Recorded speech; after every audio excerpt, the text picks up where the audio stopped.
Hey everybody, it's Mr. Catcom, and this is my, I guess my last video on the Blackberry Z10.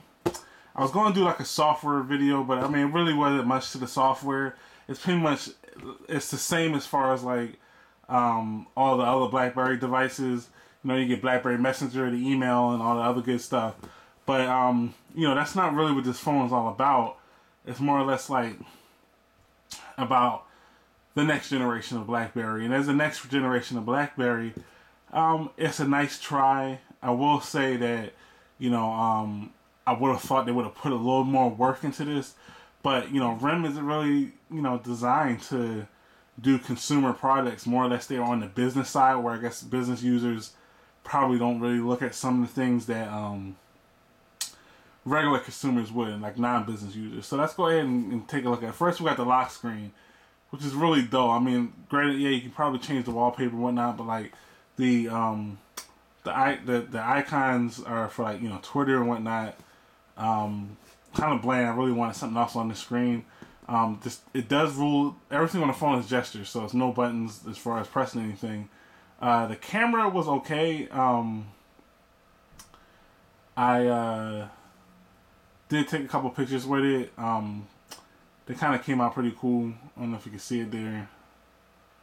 There you go. So I mean, it's pretty nice. Go ahead and flip up. So when you flip up, that's how you basically get to your home screen. Your home screen kind of consists of a kind of like a task manager, which will show all of your apps and stuff that are running. You can click X to get it. I was kind of disappointed that the X is kind of really like it's so small down there. Like I know you can see I kind of have big fingers, so it's like I'll click it and then sometimes it doesn't work. Sometimes it will. Once you go from your task manager, you go over and then this is your app drawer, which is what it would be called on Android, but this is where your apps are at. So you swipe to your right. I didn't like the fact that, and through the video I'm going to list my pros and cons of everything. The pro about this is it's cool that, you know, your app menu is right to the side. It was pretty nice. I like that. But I didn't like the fact that all the icons are like really huge for no reason. I mean, like I just had that issue with the app that I put on. I mean, when I hit the X is real tiny, but on the app drawer, it's like these huge icons. You have these transparent rectangles that go around the actual icon, which, in my opinion, aren't needed.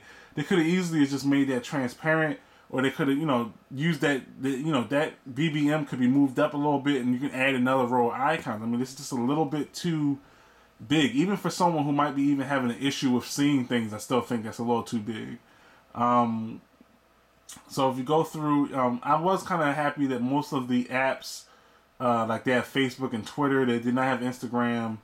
I believe YouTube, unfortunately, goes to the mobile version, which is really weird. Well, not really weird, but it's like, you know, you would think they would at least have a YouTube app, not a link to a website.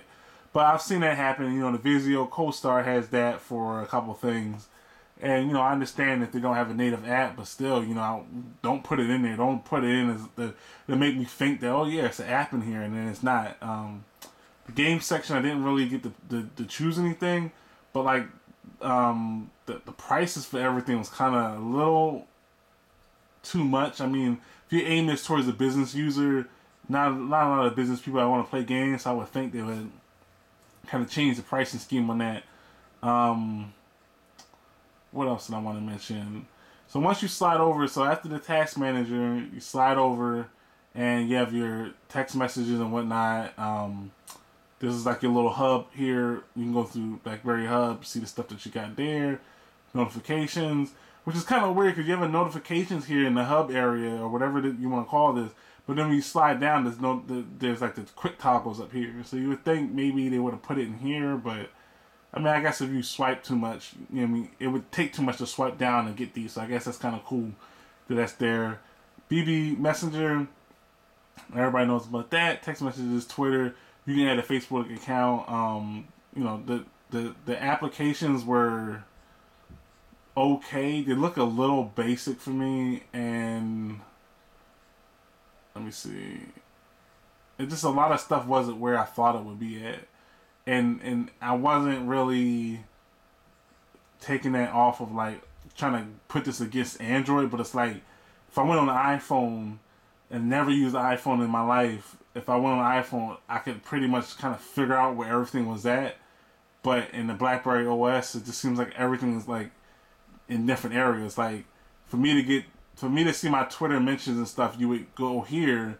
But for me to actually get into Twitter and actually see anything, I have to actually open the Twitter app and go through it like that. So it's like I would think they would have had a little bit more thought on how things were done. As far as processor and speed, I mean the phone is quick. The specs is pretty nice. I'm not totally happy with Blackberry 10 though. Like I really wish that they would have did a little bit more. And would I recommend this phone to anybody? No. I mean, for one thing, let's just do BlackBerry, Android, and iOS. So right there you have Android and iOS. You have all the apps you need. Instagram, Facebook, any of that. They do have nice encryption, so that kind of goes out the window as far as like the encryption on BlackBerry phones.